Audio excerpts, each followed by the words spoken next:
Let's talk about Anthony Callea, George Michael tribute. Why were you a Wham fan? Well, can I just say one thing? I don't like saying tribute because for some reason it makes it sound like he's either retired or dead.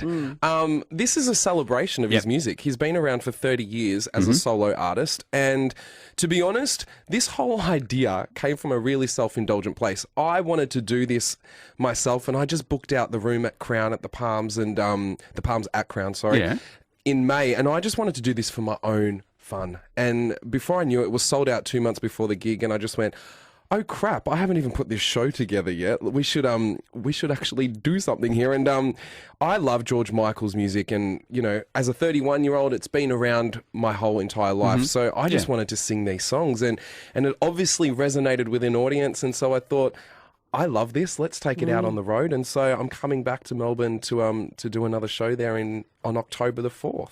There's a quite a long history of me sitting in front of Anthony Callea and crying while he sings at various things. Because I'm that bad. It's got no, but you have. I mean, you're a very good performer. But George Michael was with my daughter Bonnie, who's now 19, and we forget how long he's been around for. Yeah. But when she was a newborn and would wake in the middle of the night, I used to put George Michael on and cradle her and rock her to that music. See, so he's been around longer than we think, hasn't he? Totally, and his music, he's one of those artists that his music will last on for generations to come. Like like Whitney and like Elton John and those sort of artists, their music will live on for generations because you can't replicate that sound or that music, and they're not your typical pop songs. They're so well crafted, and when you sit down and you actually, you dissect these songs like I did because I think you have to be in the right frame of mind to be able to sing these songs. They're quite full on, and they come from a really, deep place, especially a lot of those ballads that George Michael wrote. And Jesus to a Child and One More Try. Like,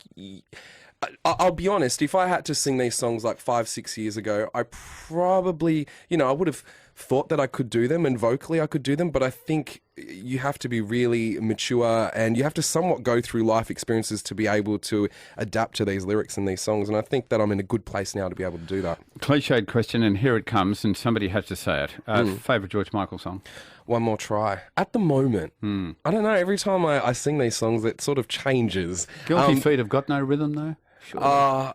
It's a great song. It is. Guilty Feet. And that is the song one. That is the first one that he released. But I don't know. And then he's a bit... That's why I love this music, because you can go from One More Try and Careless Whisper to being a bit cheeky with Too Funky and Outside. And, that's what I love about it. I like that about him, that he's a little bit unpredictable. I mean, in the wildest possible way. He's got himself a few headlines. Don't start on me. Don't do that. You're trying to figure out for 25 years, Have you Anthony. actually seen George Michael perform live? I have. I wasn't able to see his last show in Melbourne because I was working that night, so I flew to Sydney when he did the show there, and it was great. It was totally amazing, and he's one of those artists that, I made sure, like, I would have failed if I took the approach of wanting to try and replicate his music or replicate his sound, because you just can't. So it's, as a vocalist, I admire his craft and his tools. So well. Like, his execution as a vocalist is ridiculous. Sorry to interrupt. The show is fascinating me because we're all a bit fascinated by George Michael, the person, as well. We've all read stuff.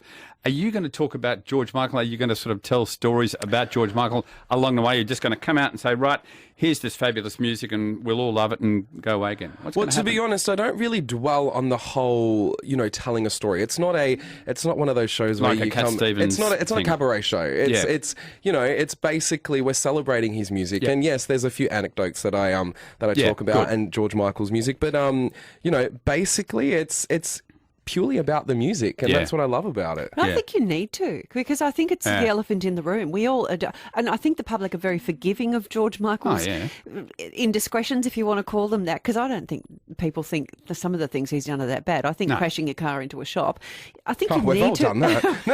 Have we? Oh, Anthony, no, really disappointed straightening out. Some of us. But I think you do need to address those things. It's your show. You can do what you like. We do have a lot of fun along the way, but the thing is, I can't keep talking in this show because the hardest thing was trying to bring a show together with 2021 songs. Because when you sit there, you go, oh, I have to sing that one. Oh, I have to sing that one. And before you know it, I've got like 35 songs in front of me, and I'm like, I was singing for like 3.5 hours. Okay. Here. So, it's...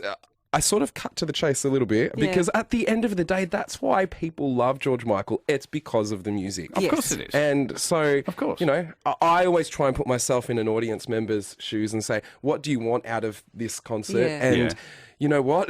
The expectations on me are, you know, I put so much expectation on me for these shows because if I was an audience member and a George Michael fan, I would be walking into this show going, Anthony, do not stuff this up and do not ruin these songs for me. Yes, Anthony Callea. Where's some of Variety's gear? He will be performing for, ladies and gentlemen, the songs of George Michael, and we're looking forward to it very much. It's not until October, so you've got plenty of time to get down the gym and get fit and don't eat chocolate and get those legs looking fabulous. Oh, what are you saying? They don't look fabulous. Well, they're on their way. Such a mole. You're such a mole. Really?